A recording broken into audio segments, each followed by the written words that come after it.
Hi friends, good morning. എല്ലാവർക്കും നമസ്കാരം. മറ്റൊരു പ്രധാനപ്പെട്ട വീഡിയോയിലേക്ക് എല്ലാവരും സ്വാഗതം ചെയ്യുന്നു. നമ്മളുടെ പാകിസ്ഥാന്റെ ബലൂചിസ്ഥാൻ പ്രവിശ്യയിൽ ബലൂചിസ്ഥാൻ ലിബറേഷൻ ആർമി പാകിസ്ഥാനെതിരെയും ചൈനയ്ക്കെതിരെയും ഒക്കെ ആക്രമണങ്ങൾ തുടരുന്ന ഈ സാഹചര്യത്തിൽ ആക്രമണങ്ങൾ എന്ന് പറഞ്ഞു കഴിഞ്ഞാൽ വളരെ ശക്തമായിട്ടുള്ള ആക്രമണങ്ങൾ നടക്കുന്നത്. ഒരു കോംപ്രമൈസും ബലൂചിസ്ഥാൻ ലിബറേഷൻ ആർമിയുടെ ഭാഗത്തുനിന്ന് അല്ലെങ്കിൽ ബലൂചിസ്ഥാന്റെ സ്വാതന്ത്ര്യത്തിനു വേണ്ടി അവകാശവാദം ഉന്നയിക്കുന്ന ഗ്രൂപ്പിന്റെ ഭാഗത്തു നിന്ന് ഒരു കോംപ്രമൈസും ഉണ്ടാകുന്നതായിട്ട് കാണുന്നില്ല. നമ്മൾ ഈ കണ്ട ട്രെയിൻ ഹൈജാക്കിന് ശേഷവും പാകിസ്ഥാനിലെ സെക്യൂരിറ്റി ഫോഴ്സിനെതിരെ വളരെ ശക്തമായിട്ടുള്ള ഒരു ആക്രമണം ഉണ്ടായി എന്നുള്ളൊരു വാർത്തകൾ നമുക്ക് കാണാൻ സാധിച്ചിട്ടുണ്ട്. അപ്പോഴേ പാകിസ്ഥാനേക്കാളിലും കൂടുതൽ ഇതിനകത്തിൽ ആശങ്കപ്പെടുന്നത് ചൈനയാണെന്നുള്ള കാര്യത്തിൽ യാതൊരു സംശയമില്ല. കാരണം ബലൂചിസ്ഥാനിൽ $1-2 ബില്യൺ ഒന്നുമില്ല, ഏകദേശം $60 ബില്യൺ മുകളിലാണ് ചൈന അവിടെ ഇൻവെസ്റ്റ് ചെയ്തിരിക്കുന്നത്. $65 ബില്യൺ ചൈന ഈ സിപെക് ചൈന പാകിസ്ഥാൻ ഇക്കണോമിക് കോറിഡോറിന് വേണ്ടി ഗോദാർ പോർട്ടിന്റെ നിർമ്മാണം വികസനത്തിന് വേണ്ടിയൊക്കെ ചൈന വൻതോതിൽ പാകിസ്ഥാനിൽ ബലൂചിസ്ഥാൻ ഏരിയയിൽ ഇൻവെസ്റ്റ് ചെയ്തിട്ടുണ്ട്. അതൊന്നും തീർച്ചയായിട്ടും പരിപൂർണമായിട്ടില്ല, കാരണം വർക്ക് ഇൻ പ്രോസസ്സാണ്. അപ്പം അതിൻ്റെ വെളിച്ചത്തിൽ ഈ ബലൂചിസ്ഥാനിൽ നടക്കുന്ന ഈ പറഞ്ഞ ആക്രമണങ്ങൾ, കാരണം ബലൂചിസ്ഥാൻ ലിബറേഷൻ ആർമി അല്ലെങ്കിൽ ബലൂചിസ്ഥാൻ ഫ്രീഡം ഫൈറ്റേഴ്സ് നമുക്ക് പറയാം, അവർ പാകിസ്ഥാനെ മാത്രമല്ല ടാർഗറ്റ് ചെയ്യുന്നത്, ചൈനയുടെ അസറ്റ്സിനെയും ചൈനയുടെ പേഴ്സണൽ ചൈനയുടെ ഈ ജോലിയിൽ ഏർപ്പെട്ടിരിക്കുന്ന ആൾക്കാർക്കെതിരെയൊക്കെ ആക്രമണങ്ങൾ നടത്തുന്നുണ്ട്. അത് തുടരുന്നുണ്ടെന്നുള്ള കാഴ്ച നമുക്ക് കാണാൻ സാധിക്കും. അപ്പം അതിൻ്റെ അടിസ്ഥാനത്തിൽ ചൈന വളരെയധികം വറീഡാണ്. ഇനിയും കൂടുതൽ ആക്രമണങ്ങൾ ബലൂചിസ്ഥാൻ ലിബറേഷൻ ആർമിയുടെ ഭാഗത്തുനിന്ന് ഉണ്ടാകും എന്നുള്ള കാര്യത്തിൽ യാതൊരു സംശയമൊന്നുമില്ല. അപ്പം അതിൻ്റെ ഒരു വെളിച്ചത്തിൽ ഇപ്പോൾ ചൈന പാകിസ്ഥാന് കൂടുതൽ മിലിറ്ററി സഹായം നൽകുവാൻ വേണ്ടി അവർ തയ്യാറാകുകയാണ്. അപ്പം ഈ ബലൂചിസ്ഥാന്റെ ലിബറേഷന് വേണ്ടി, സ്വാതന്ത്ര്യത്തിന് വേണ്ടിയുള്ളതാണല്ലോ ഇപ്പോൾ ഈ പ്രശ്നം എന്ന് പറയുന്നത്. ബലൂചിസ്ഥാനെ കൺട്രോൾ ചെയ്യാൻ, അല്ലെ ബലൂചിസ്ഥാൻ നടക്കുന്ന ഈ പ്രശ്നം പാകിസ്ഥാനെ ഒറ്റയ്ക്ക് കൺട്രോൾ ചെയ്യാൻ വളരെ ബുദ്ധിമുട്ടാണ്. കാരണം പാകിസ്ഥാൻ സ്റ്റേറ്റ് പഴയ പോലെ അത്ര അവർ പവർഫുള്ളാണ്. പക്ഷേ എന്നിരുന്നാൽ തന്നെയും ഇന്റേണലായിട്ടുള്ള ഡീസ്റ്റെബിലൈസേഷനൊക്കെ അതിൻ്റെ പാരമ്യത്തിൽ എത്തി നിൽക്കുന്നുണ്ട്. പാകിസ്ഥാന്റെ സ്റ്റേറ്റ്, അത് മിലിറ്ററി സ്റ്റേറ്റ്, പ്രത്യേകിച്ച് മിലിറ്ററി ഇന്റലിജൻസ് സ്റ്റേറ്റ്, അവർക്ക് പഴയതിൻ്റെ അത്രയും ശൗര്യവും അല്ലെങ്കിൽ ഒരു ശക്തി, പവറൊന്നും ഇപ്പോൾ ഇല്ല. അപ്പം അത് ബലൂചിസ്ഥാനും മാത്രമല്ല, പാകിസ്ഥാനിൽ മറ്റ് പ്രവിശ്യകളിലൊക്കെ ഉണ്ടാകുന്ന എല്ലാ തരത്തിലുള്ള ഈ ആക്രമണങ്ങളും അല്ലെങ്കിൽ ഈ ഡീസ്റ്റെബിലൈസേഷൻ പ്രവൃത്തികളൊക്കെ തന്നെ പാകിസ്ഥാനെ കൺട്രോൾ ചെയ്യാൻ വളരെ ബുദ്ധിമുട്ടായിട്ട് വരുന്ന ഈ അവസരത്തിൽ ചൈന പാകിസ്ഥാനെ സഹായിക്കാം എന്നുള്ളൊരു ഏർപ്പാടുമായിട്ട് ഇപ്പോൾ മുമ്പോട്ട് വരുന്നുണ്ട്. അപ്പം ഇത് പ്രശ്നം വളരെയധികം ഗുരുതരമാണല്ലോ. ഇപ്പം ഇതിലും ഗുരുതരമാകുകയാണെങ്കിൽ പാകിസ്ഥാനെ ഇത് ബ്രേക്ക് ചെയ്യുന്നത് മാത്രമല്ല, ചൈന ഇൻവെസ്റ്റ് ചെയ്തിരിക്കുന്ന ബില്യൺസ് ഓഫ് ഡോളേഴ്സ് വെള്ളത്തിലാകുകയും ചെയ്യും. അപ്പം ഇത് നമുക്ക് കഴിഞ്ഞ ആഴ്ചയിൽ ഈ പറഞ്ഞ ബലൂചിസ്ഥാനിൽ നടന്ന ട്രെയിൻ ഹൈജാക്കോടുകൂടി, കാരണം അത് വളരെ മാസീവായിട്ടുള്ളൊരു ഓപ്പറേഷനായിരുന്നു. വളരെ മാസീവായിട്ട് ഒരു സ്ഥലത്ത് പോയിട്ട് ബോംബ് പൊട്ടിക്കുന്ന പോലെ അല്ലെങ്കിൽ ഗൺ ഫൈറ്റ് നടത്തുന്ന പോലെ അല്ല. ശരിക്കും പറഞ്ഞാൽ പാകിസ്ഥാന്റെ സെക്യൂരിറ്റി പേഴ്സണൽ അടങ്ങിയ ഒരു ട്രെയിൻ, ഏകദേശം 100-ൽ പരം, 150-ൽ പരം, ഏകദേശം 10-200 പാകിസ്ഥാൻ സെക്യൂരിറ്റി പേഴ്സണൽ അടങ്ങുന്ന ഒരു ട്രെയിനാണ് ഹൈജാക്ക് ചെയ്യപ്പെട്ടത്. അപ്പോൾ അതിൻ്റെ ഭീതിയും അല്ലെങ്കിൽ അതിൻ്റെ ഈ വളരെയധികം അത് എത്രത്തോളം രൂക്ഷമായിട്ട് ആണ് ഈ സംഭവം എന്നുള്ളത് പാകിസ്ഥാനെ വളരെ കുറച്ചൊന്നുമല്ല ഭയപ്പെടുത്തിയിരിക്കുന്നതാണ്. അപ്പം ഒരു സ്റ്റേറ്റിനെ വെല്ലുവിളിക്കത്തക്ക രീതിയിൽ ആ രാജ്യത്തുള്ള ഇതുപോലുള്ള ഉപയോഗിക്കുന്ന ടെർമിനോളജി, ഇപ്പോൾ അവർ പാകിസ്ഥാന്റെ ഭാഷയിൽ പറഞ്ഞാൽ ടെററിസ്റ്റ് എന്നോ അല്ലെങ്കിൽ ഡിസിഡൻസ് എന്നൊക്കെ നമ്മൾ പറയാം. പക്ഷേ ബലൂചിസ്ഥാൻ ലിബറേഷൻ ആർമി നടത്തിയിട്ടുള്ള പാകിസ്ഥാൻ സ്റ്റേറ്റിനെതിരെ, കാരണം വളരെ ബ്രൂട്ടലായിട്ടുള്ള പവർഫുള്ളായിട്ടുള്ളൊരു മിലിറ്ററി ഇന്റലിജൻസ് എസ്റ്റാബ്ലിഷ്മെന്റ് ആണല്ലോ പാകിസ്ഥാനിൽ നടന്നത്. അപ്പം അതിന് ഇത്രയും ശക്തമായിട്ടുള്ളൊരു തിരിച്ചടി കിട്ടുക എന്ന് പറഞ്ഞു കഴിഞ്ഞാൽ അത് തീർച്ചയായിട്ടും ചെറിയ കാര്യമൊന്നുമല്ല.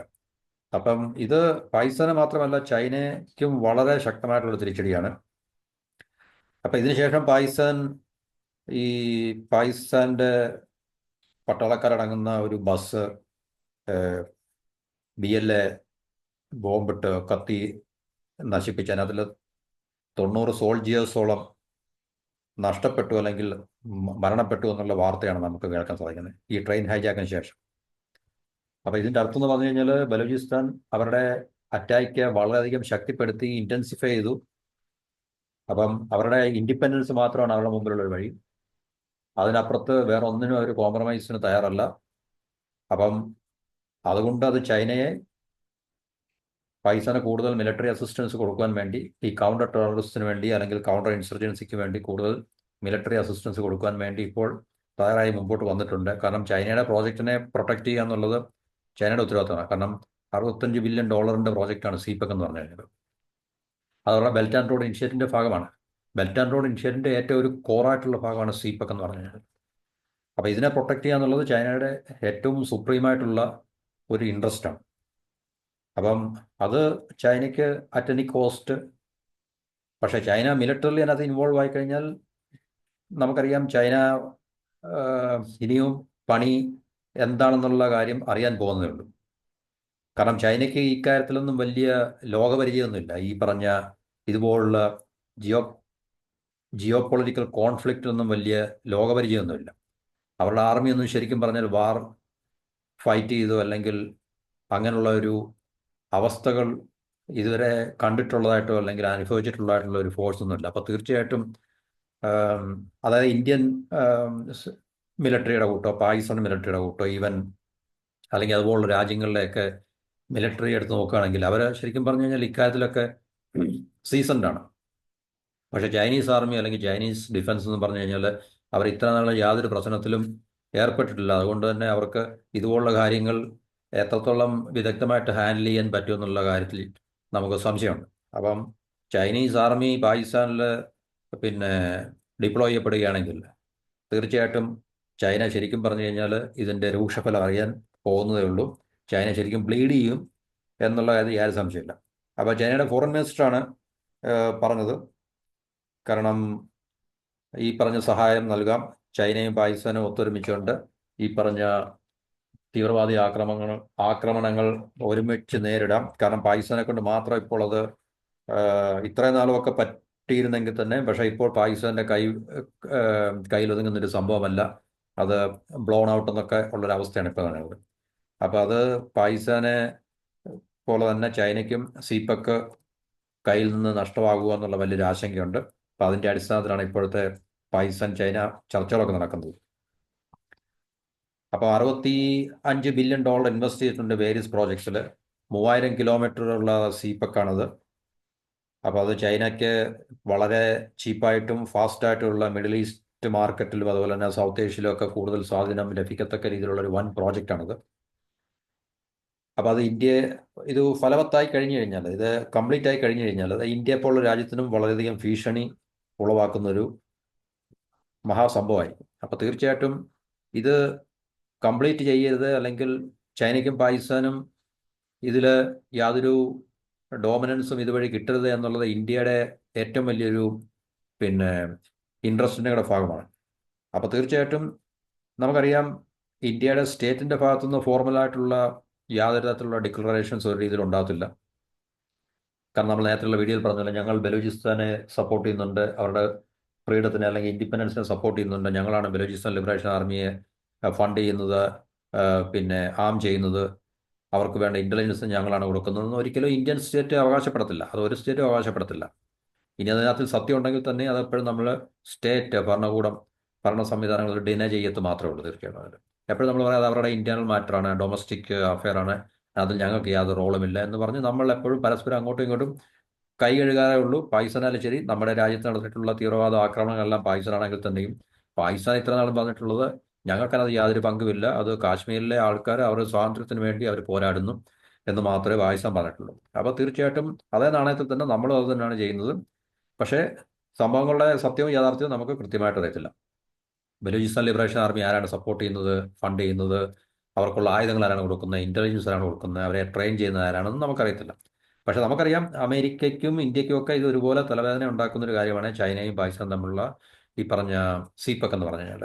ഗ്വദാർ പോർട്ട് പൂർണ്ണമായിട്ടും കമ്മീഷനായി കഴിഞ്ഞാൽ അത് ചൈനയ്ക്ക് അറേബ്യൻ സീയിലേക്കും ഇന്ത്യൻ ഓഷനിലേക്കൊക്കെ വലിയ ഡോമിനൻസ് കിട്ടുകയും അതുപോലെ തന്നെ അവിടെ ഇപ്പോൾ നിലനിൽക്കുന്ന തൽസ്ഥിതി ഇന്ത്യക്കും അല്ലെങ്കിൽ അമേരിക്ക പോലുള്ള രാജ്യത്തിനുള്ള ഡോമിനൻസിനെ അത് ചലഞ്ച് ചെയ്ത് നോക്കുകയാണ്. അപ്പോൾ തീർച്ചയായിട്ടും ഇത് കംപ്ലീറ്റ് ചെയ്യപ്പെടുക എന്നുള്ളത് ചൈനയും പാകിസ്ഥാനെ സംബന്ധിച്ച് വലിയൊരു ഡ്രീമാണ്. അത് കംപ്ലീറ്റ് ചെയ്യപ്പെടാതിരിക്കുക എന്നുള്ളത് ഇന്ത്യയും അമേരിക്കയൊക്കെ സംബന്ധിച്ച് അവരുടെ ഇൻട്രസ്റ്റിൻ്റെ ഒരു ഭാഗമാണ്. അപ്പം തീർച്ചയായിട്ടും നമുക്ക് ആ ഒരു ജിയോ പൊളിറ്റിക്കൽ പിന്നെ സെനാറിയോയുടെ അടിസ്ഥാനത്തിൽ മാത്രമേ നമുക്ക് എന്താണ് ഇത് എന്നുള്ള കാര്യം മനസ്സിലാക്കാൻ സാധിക്കത്തുള്ളൂ. അപ്പം ബലൂചിസ്ഥാൻ ഇൻഡിപെൻഡൻസ് മാത്രമല്ല ആവശ്യപ്പെടുന്നത്. ബലൂചിസ്ഥാൻ പറയുന്നത് ചൈന ഇവിടുന്ന് പോകണം, ചൈനയുടെ ഒരു പ്രോജക്റ്റും ഇവിടെ പാടില്ല. കാരണം ചൈനയും പാകിസ്ഥാനും ഒരുമിച്ച് നിന്നിട്ട് ഇത്ര നാളും പാകിസ്ഥാന്റെ പഞ്ചാബ് എസ്റ്റാബ്ലിഷ്മെന്റ് ഈ ജനങ്ങളെയും അല്ലെങ്കിൽ ഈ ഭൂഭാഗത്തുള്ള വിഭവങ്ങളെല്ലാം ചൂഷണം ചെയ്യുകയായിരുന്നു, ജനങ്ങൾക്കൊന്നും കൊടുക്കാതെ. ഇപ്പോൾ ചൈനയും കൂടെ കൂട്ടുനിന്നുണ്ട്, ചൈനയും പാകിസ്ഥാനും ഒരുമിച്ച് നിന്നുകൊണ്ട് പ്ലണ്ടർ ചെയ്യുകയാണ്, എല്ലാം അടിച്ചു മാറ്റിക്കൊണ്ട് പോവുകയാണ് അവരുടെ റിസോഴ്സ് എന്നാണ് പറയുന്നത്. അപ്പം അതുകൊണ്ടാണ് ബലൂചിസ്ഥാൻ ഈ പറഞ്ഞ ആക്രമണങ്ങൾ കൂടുതൽ ശക്തമാക്കുകയും എപ്പോഴും പാകിസ്ഥാനെയും അതുപോലെ തന്നെ ചൈനീസ് പേഴ്സണൽ ചൈനയിൽ നിന്നും ഇവിടെ വന്ന് ജോലി ചെയ്യുന്ന ആൾക്കാരുണ്ട് പല പ്രോജക്റ്റുകളെന്നല്ല. അപ്പോൾ അവരെയൊക്കെ ആക്രമിക്കാൻ തുടങ്ങിയിട്ടുണ്ട് തീർച്ചയായിട്ടും നല്ലത്, സീപെക്കിൻ്റെ പ്രോജക്ട്സിലൊക്കെ നല്ലത്. അപ്പോൾ അത് ചൈനയുടെ ഷിൻജിയാങ് പ്രോവിൻസുമായിട്ട് ഇതിനെ ബന്ധിപ്പിക്കുന്നതാണ് ശരിക്കും പറഞ്ഞാൽ ഈ ബലൂചിസ്ഥാൻ, ഈ സീപെക്ക് എന്ന് പറയുന്നത്. ഏകദേശം 3000 കിലോമീറ്ററോളം നീളമുണ്ടതിന് ഈ പറഞ്ഞ പ്രോജക്റ്റ് റോഡ്. അതുപോലെ തന്നെ നമ്മൾ നേരത്തെ പറഞ്ഞിട്ടുള്ള ബലൂചിസ്ഥാൻ വളരെ റിസോഴ്സ് റിച്ച് ആണ്, വിഭവങ്ങൾ ഇഷ്ടം പോലുള്ളതാണ്. പലതരത്തിലുള്ള മിനറൽസ്, ഓയിൽ, ഗ്യാസ്, ഗോൾഡ്, ഇല്ലേ, നാച്ചുറൽ ഗ്യാസ്, കോൾ, കോപ്പർ, മറ്റ് വാല്യുബിൾ മിനറൽസ്, മെറ്റീരിയൽസ് എല്ലാം തന്നെ ബലൂചിസ്ഥാനിൽ അതിൻ്റെ വൻ നിക്ഷേപങ്ങളുണ്ടെന്ന് ഓൾറെഡി കണ്ടുപിടിക്കപ്പെട്ടാണ്. പാകിസ്ഥാൻ്റെ ജിയോളജിക്കൽ ഡിപ്പാർട്ട്മെൻറ്റ് അതുപോലെ തന്നെ മറ്റ് ലോകത്തുള്ള പല തീർച്ചയായിട്ടും അമേരിക്കയ്ക്കും ഒക്കെ തന്നെ അവരുടെ ജിയോളജിക്കൽ ഡിപ്പാർട്ട്മെൻറ്റൊക്കെ തീർച്ചയായിട്ടും അറിയാം അവിടെ, കാരണം സാറ്റലൈറ്റ് ഒക്കെ ഉള്ളതുകൊണ്ട് തീർച്ചയായിട്ടും അത് കണ്ടുപിടിക്കാൻ സാധിക്കും. പാകിസ്ഥാൻ അറിയാമെങ്കിൽ ഏതായാലും അമേരിക്കയ്ക്ക് അറിയാതിരിക്കാൻ യാതൊരു സാധ്യതയില്ല, ചൈനയ്ക്കും അറിയാതിരിക്കാനുള്ള സാധ്യതയൊന്നുമില്ല. അപ്പോൾ അവിടെ വൻ നിക്ഷേപങ്ങൾ ഈ പറഞ്ഞ പ്രധാനപ്പെട്ട നാച്ചുറൽ റിസോഴ്സിൻ്റെ ഉണ്ട് എന്നുള്ളത് കണ്ടുപിടിക്കപ്പെട്ടു. അപ്പോൾ അതിനുവേണ്ടിയുള്ളൊരു പിന്നെ എന്താണ് ഒരു ലാർജർ ജിയോ പൊളിറ്റിക്കൽ കോൺഫ്ലിക്റ്റ് അല്ലെങ്കിൽ ഒരു ലാർജർ ജിയോ പൊളിറ്റിക്കൽ ബാറ്റിലാണ് നമുക്ക് കാണാൻ സാധിക്കുന്നത്. അപ്പം പാകിസ്ഥാനും ചൈനയാണ് ഇപ്പോൾ ഒരുമിച്ച് നിന്നുകൊണ്ടാണ് ഈ മിനറൽസ് എല്ലാം മൈൻ ചെയ്യുകയും അതുപോലെ തന്നെ ബലൂചിസ്ഥാൻ എന്ന് പറയുന്ന പ്രവിശ്യയിലുള്ള ജനങ്ങൾക്ക് ഇതിൻ്റെ ഒരു അംശം പോലും കിട്ടുന്നില്ല. അവരെ ഇപ്പോഴും പട്ടിണി പാവങ്ങളാക്കി നിർത്തിക്കൊണ്ടാണ് ഈ പറഞ്ഞ കൊള്ള അല്ലെങ്കിൽ ഈ പറഞ്ഞ ചൂഷണം നടക്കുന്നത് എന്നതാണ് യാഥാർത്ഥ്യം. ഇത് പണ്ട് മുതലേ അങ്ങനെ തന്നെയാണ്. ഇപ്പം ചൈനയും കൂടെ അതിൻ്റെ കൂടെ കൂടിയിട്ടുണ്ട്. പാകിസ്ഥാൻ ഇപ്പോൾ ചൈനയുടെ വലിയൊരു കോളനിയായി മാറിയിട്ടുണ്ട് പൂർണ്ണമായിട്ടും. അപ്പോൾ ബലൂചിസ്ഥാനിലാണ് ഇതിനെതിരെയുള്ള ശക്തമായിട്ടുള്ള എതിർപ്പുകളും ആക്രമണങ്ങളും ഇപ്പോൾ നടന്നുകൊണ്ടിരിക്കുന്നത്. അതുകൊണ്ട് തീർച്ചയായിട്ടും ചൈനയ്ക്ക് ഇത് വലിയൊരു തലവേദന ആണ്, വലിയ ആശങ്ക ഉണ്ടാക്കുന്ന കാര്യമാണ്. കാരണം ഇത് പിന്നെ ചൈനയുടെ കൈവിട്ട് പോയി കഴിഞ്ഞാൽ $65 ബില്യൺ ഏകദേശം മോറോർലെസ് ഏറെക്കുറെ $65 ബില്യൺ വൻ നഷ്ടമാണ് ചൈനയ്ക്ക് ഉണ്ടാകാൻ പോകുന്നത്. അപ്പോൾ ഇനിയുള്ള കാര്യങ്ങൾ എങ്ങനെ ആയിരിക്കും എന്നുള്ളത് നമുക്ക് ഓരോ സംഭവങ്ങൾ ഉണ്ടാകുമ്പോൾ മാത്രമേ അറിയാൻ സാധിക്കത്തുള്ളൂ.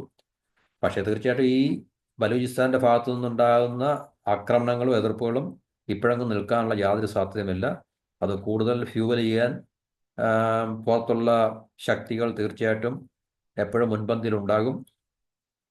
ബലൂചിസ്ഥാൻ മാത്രമല്ല ഒരു വിഷയം എപ്പോഴും ഞാൻ പറഞ്ഞു, ഇത് ഒരു ലാർജർ ജിയോ പൊളിറ്റിക്കൽ കോണ്ടെക്സ്റ്റിൽ മാത്രമേ കാണാൻ പറ്റത്തുള്ളൂ. ഇപ്പോൾ പാകിസ്ഥാനെ ഡീസ്റ്റെബിലൈസ് ചെയ്യുക എന്നുള്ളത് ഒരു ലാർജർ ജിയോ പൊളിറ്റിക്സിൻ്റെ കൂടെ ഭാഗമാണ്. അല്ല, ഇവിടെ പാകിസ്ഥാൻ അകത്ത് നടക്കുന്ന ഒരു വിഷയം മാത്രമല്ല ശരിക്കും പറഞ്ഞാൽ.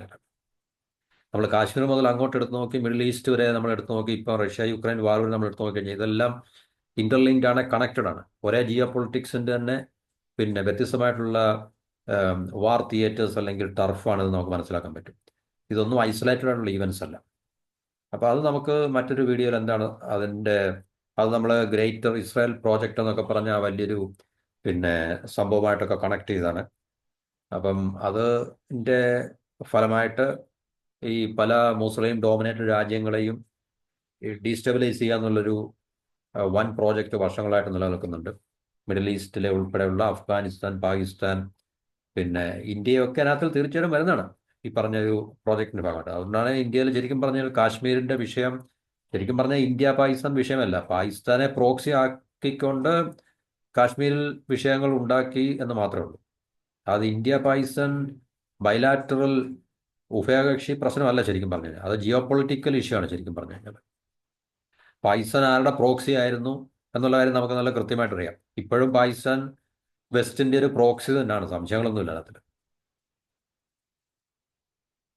ഇപ്പോൾ പാകിസ്ഥാനും ചൈനയായിട്ട് വളരെ അടുത്ത ബന്ധങ്ങളുണ്ടെന്ന് പറയുമ്പോഴും പാകിസ്ഥാൻ ഇപ്പോഴും വെസ്റ്റിൻ്റെ പ്രോക്സി തന്നെയാണ്.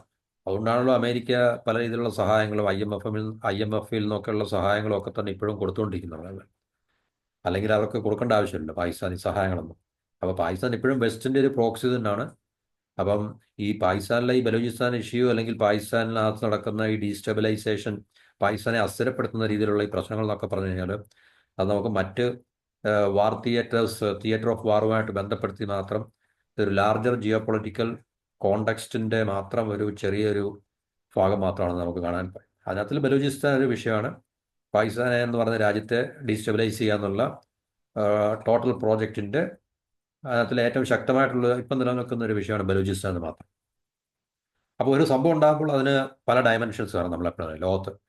ചെറുതായാലും വലുതായാലും ഒരു സംഭവം ഉണ്ടാകുമ്പോൾ അതിൻ്റെ നമുക്ക് അറിയാൻ കഴിയുന്നതും അറിയാൻ കഴിയാത്തതുമായിട്ടുള്ള, അല്ലെ കൺട്രോൾ ചെയ്യാൻ പറ്റുന്നതും കൺട്രോൾ ചെയ്യാൻ പറ്റാത്തതുമായിട്ടുള്ള പല ഡയമെൻഷൻസ് ഉണ്ടാകുക എന്നതല്ല.